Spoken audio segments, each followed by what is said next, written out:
Welcome back. Today we're going to do something a little different.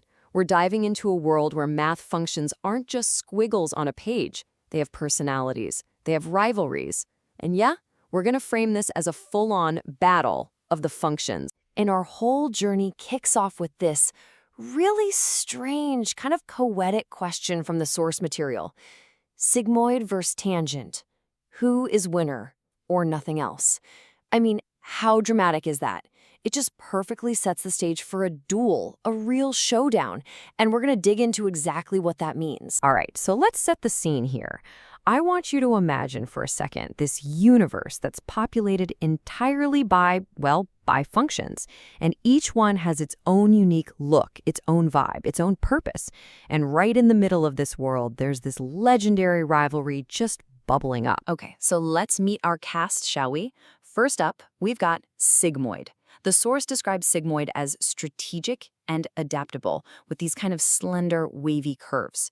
Then we've got its rival, Tangent, tall, all sharp angles, super competitive.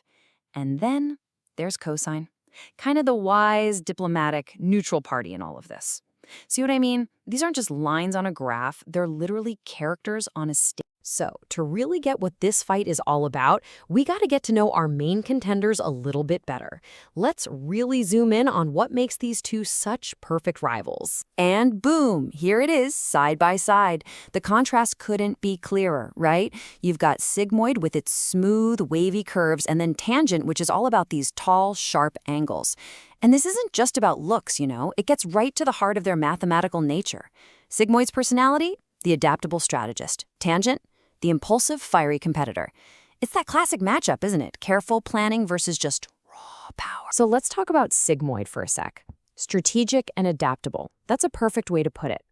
This function is all about controlled, predictable change. You know, it takes basically any number and squishes it down into a value between 0 and 1. That's what gives it that famous S-curve. And because of that, it's absolutely perfect for modeling things like, say, population growth, or how fast a new technology gets adopted.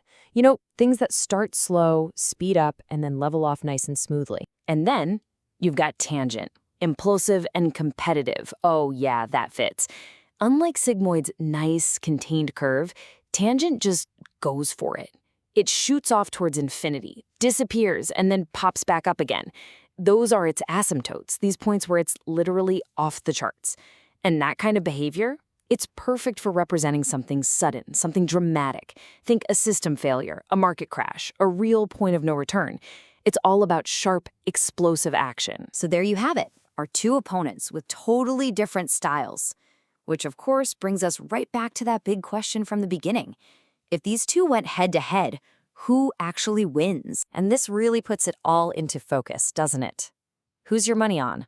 The steady, adaptable strategist or the explosive, all-or-nothing powerhouse? It just feels like one of them has to be better, right? Let's see what happens. But hold on. Just when you think the fight is about to start, the story takes a turn. What if this isn't about a fight to the death? Maybe there's a more diplomatic way to see this whole thing. And here it is, the big pivot.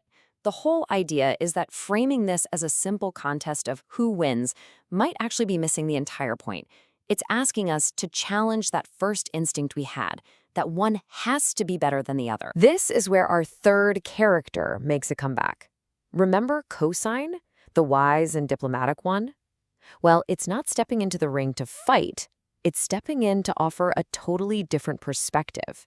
You could say cosine is here to mediate, to show us the deeper truth that's been hiding behind this big, flashy rivalry. So, here's the wisdom that cosine brings to the table. Sigmoid's whole strategic thing, it's perfect for modeling smooth, stable changes. And Tangent's impulsiveness, that's exactly what you need to represent sharp, sudden breaks. And here's the real kicker. They're not rivals, they're specialists. Their so-called personalities are really just their unique skills for different kinds of problems. So the goal isn't to pick a winner. It's about knowing which tool to pull out of the toolbox for the right job. And that leaves us with one final big idea. We started this whole thing by asking who is the winner, but it turns out the question itself was the problem. In a world that's full of all kinds of complex challenges, the goal isn't to find one single warrior who can do everything. It's about building a team of specialists. So the real question isn't who wins, it's when you're facing your next problem, do you know which specialist you're going to call?